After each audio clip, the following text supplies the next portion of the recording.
Hello guys, आज मैं बताऊंगा YouTube से पैसे कमाने के लिए आप किस बैंक को ऐड कर सकते हो और कौन सा बैंक आपके लिए सही रहेगा। तो दोस्तों यहाँ पर आप लोग देख सकते हो मेरे पास है इंडियन गवर्नमेंट पासपोर्ट और साथ में है सेंट्रल बैंक ऑफ इंडिया का पासबुक।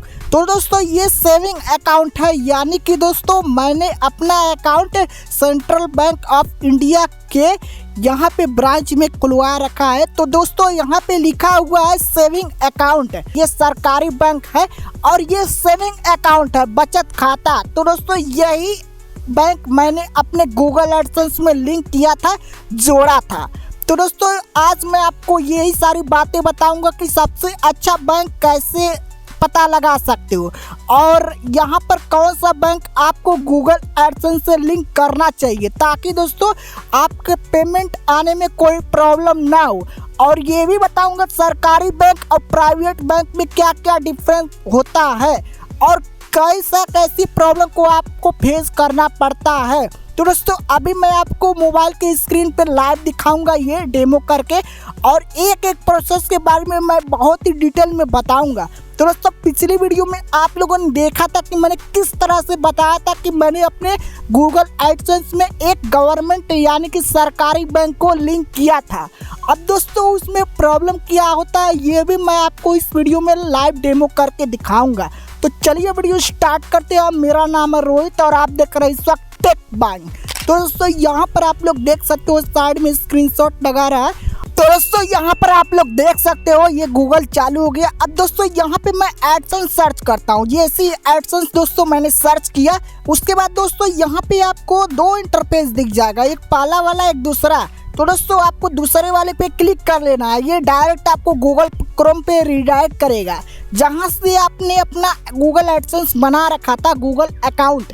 अब दोस्तों यहाँ पे क्या हुआ कि मेरा ये डॉलर देख सकते हो कितना है, $12.65 है। अब यहाँ पे दोस्तों क्या करना पड़ेगा, हमें यहाँ पे लेफ्ट साइड कॉर्नर पे सबसे ऊपर 3 डॉट ऑप्शन पे आ जाना है इस पे। उसके बाद दोस्तों क्या करना है कि यहाँ पे जैसे ही क्लिक करोगे तो यहाँ पे पेमेंट का ऑप्शन दिखेगा। पेमेंट ऑप्शन पे जैसे ही क्लिक करोगे उसके बाद वेरिफिकेशन चेक दिखेगा और ये पेमेंट इन्फो दिखेगा। तो यहाँ पर आप लोग देख सकते हो ये। उसके बाद दोस्तों यहाँ पे वेरिफिकेशन चेक पे क्लिक करता हूँ तो दोस्तों मेरा ये आइडेंटिटी वेरिफिकेशन एड्रेस वेरिफिकेशन दोनों यहाँ पे कंप्लीट हो गया। अब वापस आगे ना आ जाते हैं दोस्तों यहाँ पे लेफ्ट साइड कॉर्नर पे। उसके बाद दोस्तों यहाँ पे हम क्लिक करते हैं पेमेंट इन्फो पे। तो यहाँ पे आप लोग देख सकते हो यहाँ पे आपको लिखा होना चाहिए, यहाँ पे पेमेंट अकाउंट यूट्यूब इंडिया ये लिखा होना चाहिए, क्योंकि दोस्तों यहाँ पे आपने एडसेंस अकाउंट यूट्यूब के लिए बनाया था। ये भी लिखा होना चाहिए एडसेंस फॉर यूट्यूब, ये चेक कर लेना। तो दोस्तों यहाँ पर आप लोग देख सकते हो मैंने यूएस टैक्स का फॉर्म भी फिल कर दिया, भर के यहाँ पे सबमिट कर दिया अमेरिकन वाले लोगों को। अब यहाँ पे दोस्तों देख सकते हो क्या लिखा हुआ है, your tax info for United State has been accepted. अब दोस्तों यहाँ पे मैं टैक्स इन्फो भी दिखा देता हूँ कि कैसा दिखता है, कैसे मैंने भरा है। तो यहाँ पे क्या करोगे, राइट साइड पे क्लिक करोगे, बीच में व्यू टैक्स इन्फो पे जैसे ही क्लिक किया तो क्लिक करने के बाद दोस्तों इस तरह का इंटरफेस आ रहा है, ये देख सकते हो यहाँ पे टैक्स इन्फो एक्सेप्टेड लिखा हुआ है। अब उसके बाद दोस्तों यहाँ पे नीचे भी लिखा हुआ है, देख सकते हो अप्रूव्ड क्लेम्ड क्लेम्ड क्लेम्ड। यहाँ पे दोस्तों ये सबसे इम्पोर्टेंट होता है, अगर आप यूएस टैक्स का फॉर्म जीएसटी टैक्स का ये डेटा अगर भरते नहीं हो ना तो आपकी पेमेंट में बहुत ज़्यादा कटौती होती है, 15 से 30%। और ये इंडिया का रूल्स है कि यहाँ पे कोई भी अगर पेमेंट आता है ना तो उसको फॉर्म भरना पड़ता है, जैसे कि यूएस टैक्स का कितना % पेमेंट आया, कितना % कट रहा है, जीएसटी वगैरह टैक्स या फिर यही सारा, तो ये भरना पड़ता है। अब दोस्तों देख सकते हो अप्रूव्ड हो चुका है, स्टेटस क्लेम्ड क्लेम्ड क्लेम्ड दिखा रहा है। अब यहाँ पे ना ये तो मैंने फॉर्म फिल कर दिया। उसके बाद दोस्तों यहाँ पे मैं बैक आ जाता हूँ, यहाँ पे देख सकते हो लिखा हुआ है अप्रूव्ड, यहाँ पे एक्सेप्टेड लिखा हुआ है। तो दोस्तों हम क्या करते हैं कि यहाँ पे हम इसको इग्नोर करते हैं और वापस से हम आ जाते हैं 3 डॉट ऑप्शन पे। उसके बाद दोस्तों यहाँ पे क्या करोगे, पेमेंट इन्फो पे एक बार वापस से क्लिक करोगे। क्लिक करने के बाद दोस्तों क्या होगा कि इस तरह का इंटरफेस आएगा। तो यहाँ पे जितने भी वीडियो का आपको ट्रांजेक्शन होगा कितने महीने पेमेंट लिया, कितने महीना क्रेडिट आया, कितने महीने रिसीव हुआ, ये ट्रांजैक्शन हर पैसे का आपको दिखाता रहेगा। तो यहाँ पे देख सकते हो दोस्तों राइट साइड में ये बैंक ऐड किया है मैंने। अब यहाँ पे क्या करूँगा, मैनेज पेमेंट मेथड पे क्लिक कर लूँगा। यहाँ पे देख सकते हो $12.65 हो चुके हैं। इस पे जैसे ही क्लिक किया मैनेज पेमेंट मेथड, जब आप पहली बार करोगे तो यहाँ पे ऐड पेमेंट मेथड दिखाई देगा, ये याद रखना। इस पे जैसे ही क्लिक करोगे मैनेज पेमेंट मेथड पे, उसके बाद क्या होगा कि यहाँ पे इस तरह का इंटरफेस आएगा। ये देख सकते हो wire transfer to bank account, ये अकाउंट का नंबर है लास्ट के 3 डिजिट, ये रोहित शर्मा। अब दोस्तों देख सकते हो मैंने प्राइमरी के लिए ये अकाउंट सिलेक्ट कर लिया था यहाँ पे, एंड ये प्राइमरी पेमेंट मेथड, ये इस पे प्राइमरी पे टिक किया था, प्राइमरी दिखना चाहिए, ये दोस्तों ध्यान रहे यहाँ पे। अब देख सकते हो दोस्तों यहाँ पे ऐड पेमेंट मेथड का ऑप्शन आता है। जैसे ही इस पे क्लिक करोगे तो यहाँ पे ना अगर आप पहली बार कर रहे हो तो ध्यान देना कि कौन सा बैंक आपको गूगल एडसेंस से लिंक करना चाहिए। उस बैंक के बारे में आपको सब कुछ जानना बहुत ही आवश्यक है। अगर आप जानोगे नहीं तो कोई भी बैंक सिलेक्ट कर लोगे और क्या होगा कि पेमेंट हमेशा नहीं आएगा, आपको बैंक में बहुत ज़्यादा भाग दौड़ करना पड़ सकता है या फिर ज़्यादा दिक्कत हो सकती है आपके लिए। तो आपके अकॉर्डिंग मैं बताऊंगा कौन सा बैंक अभी परफेक्ट है। ये देख सकते हो क्या लिखा हुआ है, add a payment method to receive pay out by wire transfer. उसके बाद दोस्तों यहाँ पे आप लोग देख सकते हो यही जीमेल आईडी है, मैंने इस मोबाइल में लॉगिन किया है, Realme X19 का डिवाइस है। तो दोस्तों यहाँ पर आप लोग देख सकते हो यहाँ पे बेनिफिशियरी आईडी दिख रहा है, उसके बाद नेम ऑन बैंक अकाउंट दिख रहा है, उसके बाद बैंक नेम, उसके बाद IFSC code, SWIFT BIC code, account number, retype account number, और उसके बाद set as primary payment method. तो ये जो ऑप्शन है ना यहाँ पे 1 2 3 4 5 6 7 1 2 3 4 5 6 7, तो 7 नहीं 6 नंबर पे आपको ये सारे पॉइंट को फिल करना है बेनिफिशियरी आईडी को छोड़ करके, क्योंकि दोस्तों ये ऑप्शनल है।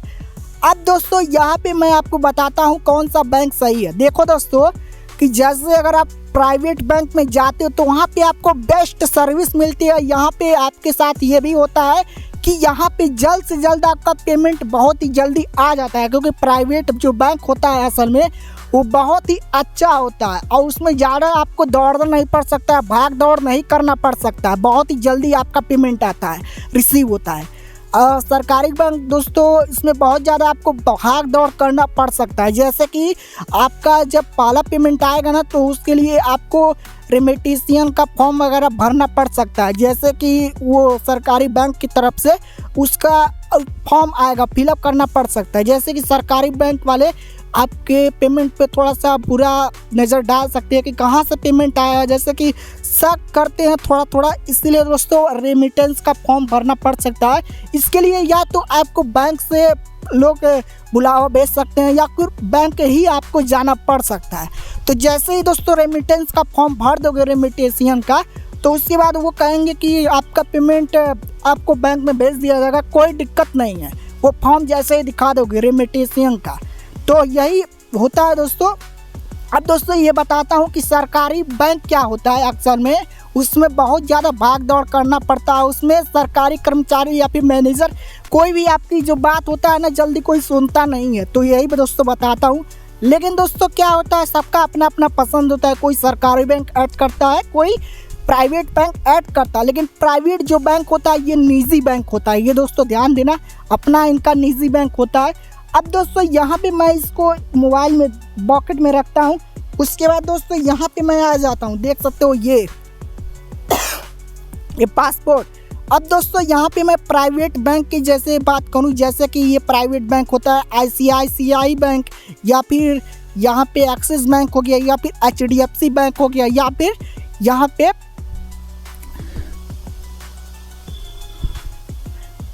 ICICI बैंक हो गया, या फिर HDFC बैंक हो गया, या फिर बंधन बैंक हो गया। तो और भी कई सारे बैंक होते हैं, जैसे कि ये महिंद्रा कोटक बैंक हो गया। तो ये सारे बैंक क्या होते हैं दोस्तों, ये यहाँ पे ना ये प्राइवेट होते हैं। तो इनका एक निजी बैंक होता है, तो ये बैंक ऐड करोगे तो जल्दी पैसे आने के चांसेस बढ़ जाते हैं। यहाँ पे 2 से 3 दिन में ही आ सकते हैं। लेकिन अगर सरकारी बैंक की बात करूँ, जैसे कि दोस्तों Canara bank, SBI bank, state bank of India, central bank of India, union bank, Indian bank, bank of Baroda, या फिर बैंक ऑफ इंडिया, या फिर ये भी बैंक होता है जैसे कि यूको बैंक, या फिर यहाँ पे ऐसे बहुत सारे बैंक होते हैं। तो ये सरकारी बैंक होते हैं। अक्सर इसमें आपके पेमेंट आने में थोड़ा सा लेट लग सकता है। तो ये बात दोस्तों ध्यान रखना कि जब भी ये बैंक ऐड करना तो बहुत ही ध्यान से करना, कुछ कुछ बातों का ध्यान देना पड़ सकता है। अगर दोस्तों मैं बात करूँ कि अगर आपको स्विफ्ट कोड नहीं पता होगा तो ये कैसे आप पता लगा सकते हो, देख सकते हो यहाँ पे Swift code, BIC code, IFSC code. तो दोस्तों यहाँ पे क्या होता है कि स्विफ्ट BIC कोड ना आपको यहाँ पे मिल जाएगा। जैसे कि यहाँ पे आप बैक आ जाओगे और उसके बाद दोस्तों यहाँ पे गूगल पे आ जाओगे। सबकी बैंक का स्विफ्ट कोड यहाँ पे गूगल पे अवेलेबल होता है। इसको हम कट नहीं करेंगे, फिलहाल हम यहाँ पे आ जाते हैं गूगल क्रोम पे। अब उसके बाद दोस्तों यहाँ पे हम क्या करेंगे कि ये दोस्तों तो ये नया टैब है तो इससे ऐसे ही खुला रहेगा, लेकिन हम दूसरे टैब में आ जाते हैं क्योंकि ये अभी बंद हो जाएगा। तो यहाँ पे ना आके हम क्या करते हैं कि स्विफ्ट कोड लिखते हैं, स्विफ्ट कोड, स्विफ्ट उसके बाद कोड। तो जैसे ही स्विफ्ट कोड लिखेंगे ना यहाँ पे, उसके बाद ना आपका ये इंटरफेस आ जाएगा। देख सकते हो यहाँ पे मैं डेस्कटॉप साइट को अनटिक कर देता हूँ क्योंकि ये बड़ा दिखाई देगा। अब ये देख सकते हो ना सभी ब्रांचेस का, सभी शाखाओं का यहाँ पे उनका अपना अपना स्विफ्ट कोड होता है। लेकिन ग्रामीण क्षेत्रों वगैरह का या फिर आपके गांव वगैरह मोहल्ले में, गली मोहल्ले में, पास पड़ोस में कुछ ऐसी ब्रांच होती हैं जो वो आपको स्विफ्ट कोड की फैसिलिटी और स्विफ्ट कोड की सुविधा नहीं देती हैं। अक्सर कुछ बैंक में ऐसा होता है ना जिनको स्विफ्ट कोड के बारे में नहीं पता होता, बैंक मैनेजर हो गया या फिर कुछ उनके स्टाफ हो गए, कर्मचारी हो गए, तो उनसे अगर पहली बार पूछोगे ना तो वो लोग भी नहीं बता पाएंगे स्विफ्ट कोड क्या होता है। तो जैसे कि यहाँ पे आप स्विफ्ट कोड सर्च करोगे उसके बाद एक वेबसाइट आपको दिखेगा। यहाँ पे दोस्तों देख सकते हो, यहाँ पे मैं आ जाता हूँ स्विफ्ट कोड। उसके बाद दोस्तों यहाँ पे मैं बैंक सर्च कर लेता हूँ ये, और यहाँ पे एक वेबसाइट यहाँ पे दोस्तों शायद नहीं दिख रहा। उसके बाद यहाँ पे हम गूगल पे आ जाते हैं, तो गूगल पे ही दोस्तों ये मिलेगा। उसके बाद यहाँ के कट कर देता हूँ, यहाँ पे मैं सर्च कर लेता हूँ स्विफ्ट कोड। तो स्विफ्ट कोड दोस्तों यहाँ पे आप आओगे, उसके बाद ये यहाँ पे जैसे ही सर्च करोगे स्विफ्ट कोड और उसके बाद बैंक का नाम डालोगे तो यहाँ पे आ जाएगा ये, यहाँ पे पहला ये जो वेबसाइट है ये Swift and BIC code of India all bank branches. तो सभी ब्रांच का लगभग स्विफ्ट कोड होता है और किसी ब्रांच का नहीं होता है। तो यहाँ पे आ जाना स्विफ्ट कोड पे। तो जैसे ही आओगे यहाँ पे इस तरह का इंटरफेस दिखाई देगा। ध्यान से देखना दोस्तों, कोई गलती मत कर देना। यहाँ पे आपकी कंट्री का नाम दिखाई देगा इंडिया। अगर किसी और कंट्री में रहते हो तो इंडिया को छोड़ के किसी और कंट्री को सिलेक्ट कर लेना।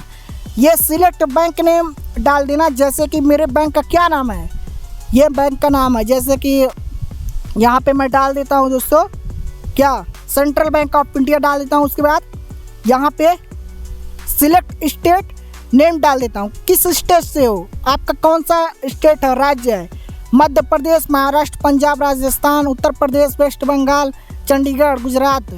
और उसके बाद यहाँ पे उत्तर प्रदेश पे टिक कर देता हूँ। उसके बाद सिटी का नाम, तो सिटी का दोस्तों क्या नाम है, यहाँ पे आप लोग देख सकते हो लखनऊ, मुरादाबाद, कानपुर, आगरा।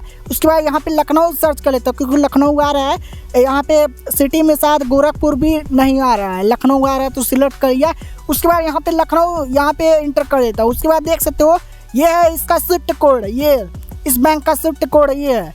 तो सभी बैंक का लगभग स्विफ्ट कोड नहीं मिलता, लेकिन कुछ बैंक ऐसी होती है, कुछ ब्रांचेस जिनके हेड ऑफिस में उस मैनेजर से अगर बात करोगे तो जल्द से जल्द वो स्विफ्ट कोड देने की आपको सुविधा देंगे। तो यहाँ पे आप लोग देख सकते हो ये स्विफ्ट कोड है, ये 11 अंक का होता है, 11 डिजिट का होता है। तो इसमें कोई भी कंफ्यूजन नहीं होनी चाहिए, आपको ध्यान देना। ये पूरा डिटेल्स में यहाँ पे आ जाएगा। जिस भी कंट्री का पता करना हो, जिस भी स्टेट का, जिस भी राज्य का, तो यहाँ पे डाल सकते हो। ये स्विफ्ट कोड आपको लाइन बाय लाइन दिख जाएगा। अब दोस्तों यहाँ पे मैं आ जाता हूँ अगेन उसी ऑप्शन पे जहाँ पे मैं क्लिक किया था गूगल एडसेंस में। उसके बाद दोस्तों क्या होगा कि स्विफ्ट कोड तो आप बहुत ईजिली पता कर लोगे, लेकिन दोस्तों इसमें क्या होगा कि आपको अकाउंट नंबर भी डालना रहेगा, जैसे कि किस बैंक में आपने अपना अकाउंट खुलवाया था। ये बात दोस्तों ध्यान रहे कि आपका जो बैंक होता है ना वो दोस्तों सेविंग अकाउंट होना चाहिए, बचत खाता, ये ध्यान रखना। बहुत सारे ऐसे बैंक खुले हुए हैं जैसे कि यहाँ पे प्रधानमंत्री जनगण अकाउंट इस तरह का खाता होता है, तो वो बैंक वो यहाँ पे अकाउंट बिल्कुल भी ऐड मत करना अपने गूगल एडसेंस में, क्योंकि वहाँ पे ना बिल्कुल भी परमिशन नहीं दिया जाता है फॉरेन करेंसी में पेमेंट आने के लिए, या फिर यहाँ पे इंटरनेशनल करेंसी में पेमेंट यहाँ पे इंडिया में आने के लिए भेजने के लिए ये परमिशन बिल्कुल भी नहीं होता है, अलाउ नहीं होता है।